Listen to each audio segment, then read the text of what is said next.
Hey everyone, you're listening to the Active Turnkey Podcast, a podcast designed for hands-off, passive real estate rental investors.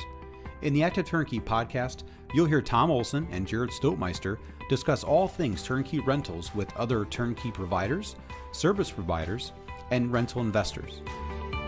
Our goal is to help you reach your financial freedom and whatever comes after that. Let's go.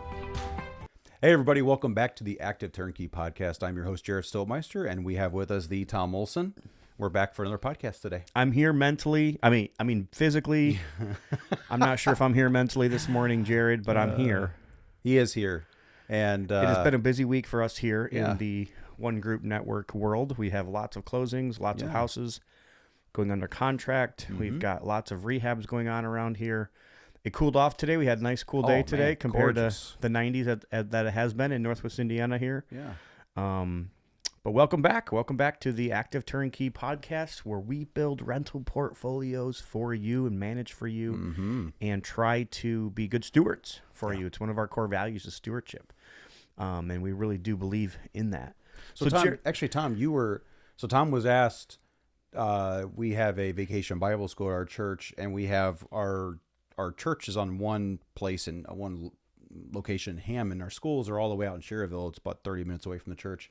And so we have the evening sessions of vacation Bible school at our church at the school. And so Tom was asked to give a presentation on stewardship. I don't know why. I don't know why. We know why, guys. Come on. I don't know why. It was good. We had a good time. I do believe that stewardship, if you're a Christian, is like one of the most important things that we can understand, that it doesn't really belong to us in the first place. And if we treat everything like a steward, we will change our perspective and we'll really change what we do on a day-to-day basis. But it was good. We had a good time for that. So we got jokes for you guys. Got jokes. So are you ready for this, Jared? Yeah. Are you gonna go first? I'll go first. Okay. Are you ready? So here we go. Ready? What did the fried rice say to the shrimp? Nothing. I don't know what they say. Don't walk away from me. You got that, guys? Don't walk away from me. That was good. Don't walk away from me. Yeah. In my family, we always say fried rice. Your family? Like this? Yes. You're talking about your like immediate family? Yeah, so in our family, whenever we go to Panda or go get Chinese food, we always say, I like some fried rice. I did not grow up eating Asian food. And I'm getting introduced to it, but like Chinese tonight's date night for Rachel and I, and we're going to go to Chipotle. We go to Chipotle almost every date night. That's not every Asian. week. No, it's not. I know, 100%.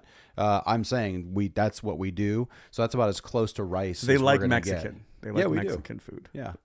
And we do. But I did not grow up. I'm willing to try things. Rachel's not so much. See, one of my favorite fast food places has got to be Panda. It's got to be. I got a free coupon for that the other day, and I didn't get to use it. I was gonna. I'll use it for you, Jared. All right, you ready for mine? All right, let's go, Jared. This is a serious joke. Ooh. Okay, so here we go. I lost my watch at a party once. It's true. An hour later, I saw some guy stepping on it while he was harassing some woman at the same time at the party. I immediately went over, punched him in the face, and I said, "No one does that to a woman. Not on my watch."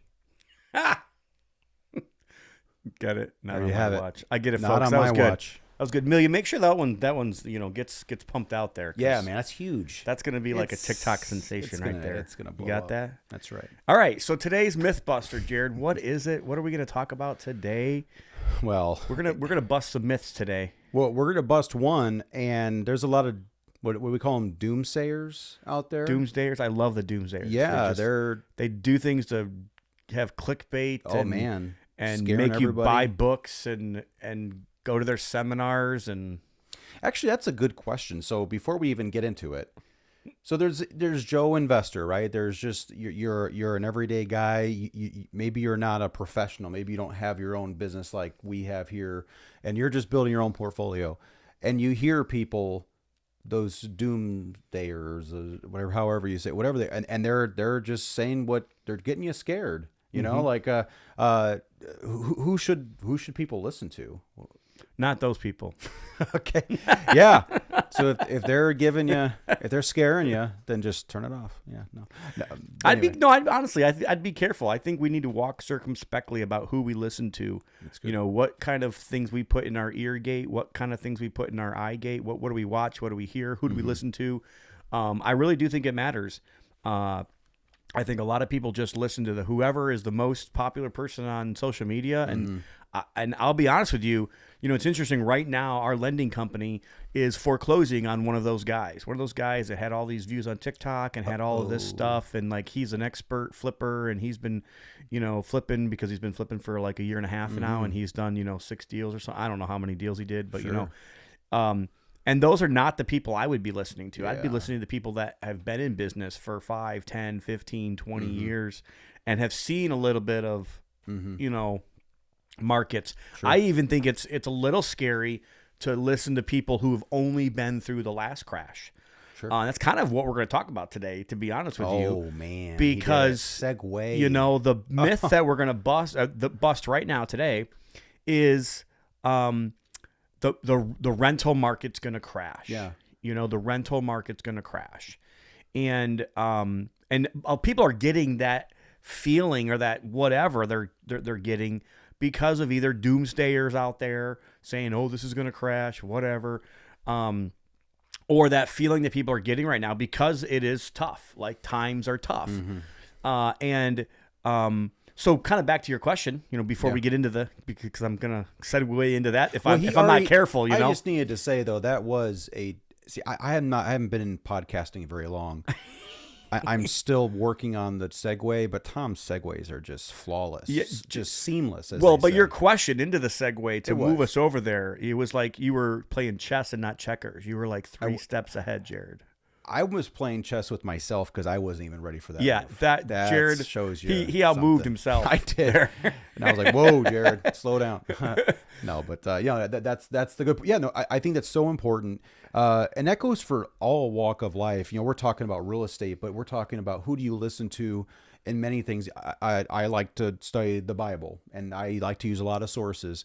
But in the end, I gotta make sure that I'm bringing it back in and interpreting properly, making sure that somebody isn't just trying to get their point across and what's really important to them, or like in what we're talking about, this specific person, they're just trying to be an influencer rather than somebody who's really doing the thing. So yeah, and really I think that's important. I think especially when you're trying to decipher what investments you do, right? I feel like we can't really listen to either extreme. Absolutely. That's good. And the way I put it is, it's never as bad as you fear, and it's never as good as you hope for. So if you're on either end of that, and if you're listening to the guys on either end of it, and that's really what podcasts are filled with. Sure. And to me, I feel like it's sad. And I know that our podcast doesn't get like the most views, but if you go, I promise you go and look at the podcasts with the most views, and they're almost every one of them are on one of those sides. Yeah. They're like either on the super, super, super doomsday side, or they're on the super, super, super, like everything is going to be perfect and this is how everything goes. And it's just not. Yeah. So who do you listen to? I think you listen to those people that have level head. Yeah. You listen to the people that don't let fear drive them. And that aren't trying to get you to be fearful, but also aren't over exuberant about their particular whatever it is that they're selling you either. If they're telling you that this is the best thing and nothing else is as good as their thing, like watch out, there could be Ponzi scheme, in the background there. The rental market is going to crash. That's kind of, I've been hearing this now for the last couple of weeks, and it's kind of weird, really, really strange to me. And we're even seeing in our property management company, maybe a little bit a little bit of uptick in evictions this year than we have in years past, because things are getting tougher. Really. I mean, that's the reality of it. Yeah. Things are tougher. Inflation is real, and inflation has caused prices to go up for everything. So, and I think you hear a lot, gas prices, right? You hear food a lot, but it's everything, right? I mean, everything that you do. Yeah. I mean, I was just telling my wife the other day, it seems like every time I go to fast food, it's $14 now. Oh, sure. I mean, you remember growing up and it was like your parents give you like $2, yeah, $3, yeah, sure. $5 if you were lucky. And then you get like an ice cream or something. Yeah, you're loaded. But I mean, it's $10 for a meal anywhere you go. And and that's just one tiny little, if you just multiply that times 30 days a month, and every little thing that you're doing is now compounding, and people don't have the money that they used to have. Right. But what does that create? Like, so to me, this is the biggest point I kind of want to get around to help bust this myth, right? Okay. There's two things. First of all, is just the reality. The reality is that we're probably going to have some tough times. Yeah. Like I actually believe we're already in the tough times. And I'm going to kind of go into that a little bit later with some of the data that's out. But, tough times, what do tough times create? Tough times create strong people. Sure. Right? Reveals, what do strong people create? Strength, right. Strong people create good times. Right? What do good times create? Weak people. What do weak people create? Bad times. Bad times. This is where we're at. I mean, it literally, there's a reason why there's cycles, and that's one of the biggest reasons behind every single real estate cycle is people. Sure. And it's all because good people create good times create weak people create bad times, and that's where we're at right now, folks. Whether or not you want to believe it or not, I don't care what side of the political aisle you're on right now.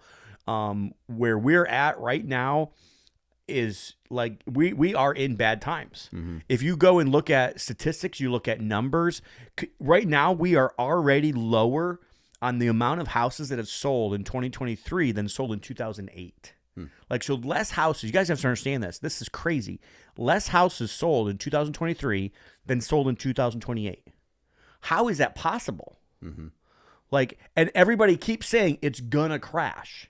Right. Everybody keeps saying the real estate market is going to crash, like as if it didn't happen yet. Right. But how did less houses sell in 2023 than sold in 2028? No, 2023. We're in 2024 now. Oh, excuse me. So in 2023, last year's data's out, and less houses sold in 2023 than sold in 2008, which was supposed to be the crash, right? So if for all these people out there that want to say we're going to crash, well, number one, I think we've already crashed. Like, the crash is already here.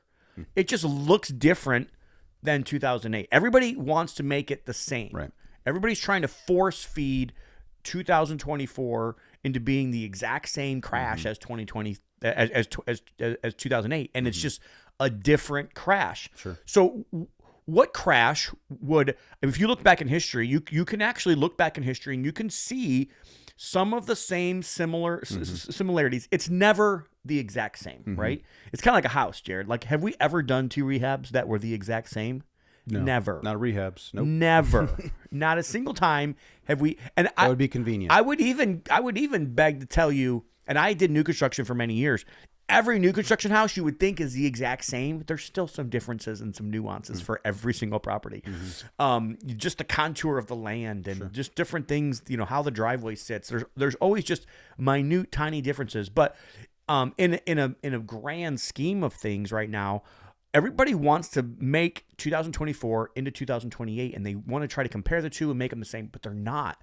They're way more similar to the 1970s. Now, I wasn't here. I mean, I was born in 77. So I wasn't here in the early 70s. But if you look at the data and you look at the numbers, like what happened, times got tough. People had to buckle up. People had to work. People had to work 2 jobs. People had to do jobs that they didn't want to do. People had to do whatever it took to pay the rent. The government finally decided to stop paying so many people and giving out so much free money. And that finally started happening in the 80s, and we finally started seeing better results there from some of the political atmosphere that was in the 80s. But in the 70s, like, what happened? Like, what's exactly happening right now happened in the 70s. Okay, rents tripled in the 70s, guys. So is the real estate market going to crash? No, it's already crashed. Are prices going to go down? No, prices are going to go up. Like, and that's the reality of the thing. And because what rule does real estate always follow? There's one rule: You have to know this rule to be in real estate. And if you don't understand this rule, don't get into real estate. There are markets right now that I will tell you are crashing. Okay? Austin, Texas is one of those markets. Why, Jared, do you think Austin, Texas is going for bust right now? Is it the people coming in the country? Somewhat. I'm thinking, but not necessarily. No. So what's happening in Austin right now is they're overbuilt. Oh, gotcha. Developers came in and for the last 5 years have been overbuilding. There's like thousands and thousands of apartments can become available, all like 2023, 2024, and so Austin, Texas, for instance, is crashing right now. Like it is crashing. Like that is a market in the country that you can say, hey, like I wouldn't want anything to do with it right now. I mean, maybe in a year from now, 2, 3, 4, 5 years, there might be some opportunities to go in there. But right now, it's something I wouldn't touch because there's oversaturation. Okay. If you have, 5 ice cream shops, Jared, on one block, and you're like, how do I have 5? But let's just say there's a street corner, right? And all 4, you had an ice cream blocks there, and all of them. And then you go down the street and there's another ice cream store there. Like, do you really think in most cases that's going to be a good thing? No, that's not really what you want, right? Again, maybe if that's the only ice cream in the whole town and everybody knows they have to go to that area for ice cream, and maybe you could make that work. But houses are, I think, way more exaggerated than anything else when it comes to purchasing houses, renting houses. Whatever supply has to try to match whatever demand is there, right? And if there's too much demand, what happens to supply? It goes down. It goes down. If there's not enough demand, what happens? Prices go up. Yep. I'm sorry. If there's not enough demand, prices will go down. If there's too much demand, then prices will go up. Same thing with supply. Like you can mess that equation up from both sides. And it's interesting because a lot of times a lot of people around the country have been asking me, hey, how things are going. I'm like, Indiana is kind of going good. Like I'll be honest with you, right now my market in Indiana is still going up at pretty similar to the same pace as it was a couple years ago. Because it wasn't going crazy. But my Florida market is not. My Florida market is kind of like maybe pushing back a little bit. There's issues in some of the areas of Florida. I know there's a couple areas in Florida right now that are probably crashing market wise, price wise of houses, are on the inner coastline, south of. It's interesting. So you had the hurricane which killed a lot of the houses, right? And just like destroyed a bunch of stuff. But then you have too many houses now that were kind of vacation houses for people. So there's this weird mix, right there in that little area, right now. But so the real estate market, the rental market as a whole is not going to crash. Why? Demand. Like what? And why do you think there's demand? Best people are buying. But people need a place to live. That's yes. what we do. Like what we provide is affordable housing, right? And do you think that there's a bigger need today for affordable housing as there was a couple years ago? Sure. Absolutely. Oh, yeah. Absolutely. And even even our market, so Gary, Indiana is our market. We are still seeing buyers come in and buy houses in Gary, Indiana. Why? Because they need affordable housing. They need those, like, you can't go to most cities and buy a house for less than $300,000 or $400,000. Like you just can't. And even in Northwest Indiana, I can't even imagine some of these other places around the country where the houses are $7,000, $8,000, $800,000. But in Northwest Indiana, the only place you're going to buy a house for less than $200,000 right now is in Gary, Indiana. Especially one of any size. Not anywhere else. Like, so eventually when. And I feel like I saw this like 10 years ago. I really did. I honestly felt like I could see the fact that at some point, in most real estate crashes, the lower end goes with it. It goes even more depressed. But in my opinion, in this particular real estate crash that we're in right now, it's kind of the opposite. I think the people now, again, not war zones, so not areas that people are not going to feel safe, but people need affordable housing. Right. So if you are in a market that has affordable housing, like find those areas, because people are stressed. People don't have enough money. People have made a little bit more money. There's been a little bit of an uptick in how much money people are making, but it's everything else is still getting more expensive. Right. I mean, we're seeing it with everything almost. So the real estate market is going to crash, in my opinion. The real estate, I mean, the rental market, for instance, I think it may crash in certain markets. And even in 2008, let's go back to 2008. There are some similarities, right, to 2008. In most markets, you guys have to understand, in most markets in 2008, rent prices went up. They didn't go down. Now, there were some weird markets. Dallas, Texas is actually one of them, which is odd and strange. Dallas, Texas rents actually went down. They softened $50 to $100. But in most markets, in those tough times when people couldn't afford to buy a house, they had to pay more to rent a house. And, you know, we're seeing that as well right here. And I firmly don't believe that we're having a rental real estate crash. I think we've already had it. And the people that have adjusted. We started adjusting middle of 2023. We made many adjustments, and we're still kind of adjusting and still trying to, weather this, what everybody's going through right now. And I think it's silly and delusional. I think people are delirious if they don't think that it's that. Right. It's not tougher right now. Sure. It just is. It's literally tougher to make ends meet. And that's not just for the renters. That's for everybody. I mean, everybody right now is having a tough time. But I think that's the bad news, right? The bad news is that we're already in the crash. One of the biggest things that have crashed is the dollar. I think that's the reason why inflation is happening, right? Because the dollar is actually crashing instead of prices of things crashing. It's the dollar that's actually crashing. Which again, it's a whole other big discussion that we can get into at some point, and we can go down that trail at some point. But today we just wanted to talk about the simple fact of real estate rental market is not crashing. At least it's not crashing here in Northwest Indiana. Good houses are still renting. Yeah. Now, crappy houses are a lot harder to rent this year than they were a couple years ago. Oh, yeah. And if you're not going to make your house nice, I'm going to tell you, I wouldn't do it if I were you. I wouldn't go down the trail if I were you. I'd try to make sure that your houses are nice. Make sure that your houses is above the average of your neighborhood. For rentals in that neighborhood, for what's available in that particular neighborhood. We've always done good with that. That's always been our thing. And I believe that helps attract better renters. I believe it gets better ROI for the investor long term as well. But the rental market is not crashing, folks. It's already crashed. And this is where we're at right now. Now, with that being said, the price of houses are still kind of slowly creeping up. We're still seeing like a slow rise.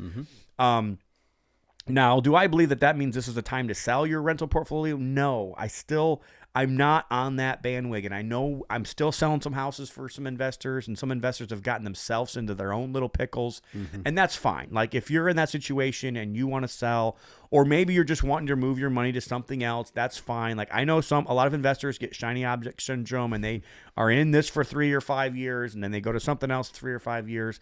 I don't personally think that's the best way to do things. I think you should kind of stay in things, and if you're going to get into other things, add that to your portfolio, and kind of continue to keep chipping away at these things. But we're here to help either way. We're here to help you build your rental portfolio. We're here to help you get rid of your rental portfolio if you want to at the end, if you need help selling the properties. If you're looking for new rental properties, we are here to help you build and manage your rental portfolio and help you create financial freedom, or whatever that means for you. That's right. You can come and you can go to our website, and you can check us out there by onegroupnetwork.com, and you can check us out. You can see what we're doing. You can see other podcasts we record, of course. But you can also get in touch with me. You can join our buyers list. And from there, we can schedule a phone call, and typically they're about an hour long, give or take. But we can do that. And then if you're interested in more, you want to come visit, you can come visit us, and we host you. And personally, I usually come, and on occasion, Tom can even join us. But we'll go through the area and show you the good and the bad of Gary. There's a lot of good stuff going on today, and it's just I'm really interested in just seeing how many people are moving in just because of the rehabs and construction that's happening in Gary. It's all over, and it's really happening. What I'm seeing is on those, it's kind of creeping out. I like to tell people today that when we first started in Gary, there were 3 pockets that we worked in. Today, I would say there's like 3 that we don't. That's how Gary has evolved over the last 5 to 7 years. And so it's really exciting. It's still a great time to get in. It's interesting, Tom, the selling points that we're at today in Gary is where we were in Maryville, like 7, 8, 9 years ago. And so I think that actually does show potential for your properties if you choose to invest here. So all that being said, you can come and join us, and we can host you. And of course, again, we do build rental portfolios for investors. Tom said that. Yeah, and one good way to come and see us is at the Real Estate Free-for-All, September 5, 6, and 7. Get those VIP tickets. We don't have very many of them left, guys. So I think we only got about 20 tickets left. Now, if you do purchase the VIP tickets, you want to come the night before. We got a special VIP dinner on the 4th, and that'll be a great time with the speakers and sponsors. So you can get a little bit closer to them and be able to break bread with them and talk with them more on a one-on-one basis. But it's going to be super fun. It's not a huge event, guys. So it's not like a 500-person event, and that's on purpose. We only got about 100, 120 people that will be there. If you guys want to learn more about that, you guys can go to goodsuccess.com and buy your tickets there. Like I said, if you do purchase them, you want to come in on July 4th, probably in the morning, maybe even July 3rd if you want to come hang out with Jared on July 4th, but not July 4th, September 4th. Celebrate. But September 4th is the VIP dinner, and then all day on Thursday and Friday will be speakers. And then the first night we'll have a networking night, and then the second night we do something really fun. We do a charity auction. We do real estate horror stories, and then we'll be done about midday on Saturday the 7th. So I hope you guys can make it, goodsuccess.com. If this podcast has brought you value, and if you want to let your friends know about it, I would encourage you guys to do so. So please click on the like button, subscribe, give us a 5-star review. All of those would be super helpful. We really appreciate you guys for listening. Again, remember, we build rental portfolios for investors. Get on Jared's list and make that happen if you are interested in financial freedom. That sounds awesome. Active Turnkey. The best way to buy rentals. God bless. Olson Group Network makes no warranty, guarantee, or representation as to the accuracy or sufficiency of the information featured in this podcast. The information, opinions, and recommendations presented in this podcast are for general information only, and any reliance on the information provided in this podcast is done at your own risk. This podcast should not be considered professional advice. Unless specifically stated otherwise, Olson Group Network does not endorse, approve, recommend, or certify any information, product, process, service, or organization presented or mentioned in this podcast, and information from this podcast should not be referenced in any way to imply such approval or endorsement. Any third-party materials or content of any third-party site referenced in this podcast do not necessarily reflect the opinions, standards, or policies of Olson Group Network. Olson Group Network assumes no responsibility or liability for the accuracy or completeness of the content contained in third-party materials or on third-party sites referenced in this podcast, or the compliance with the applicable laws of such materials and/or links referenced herein.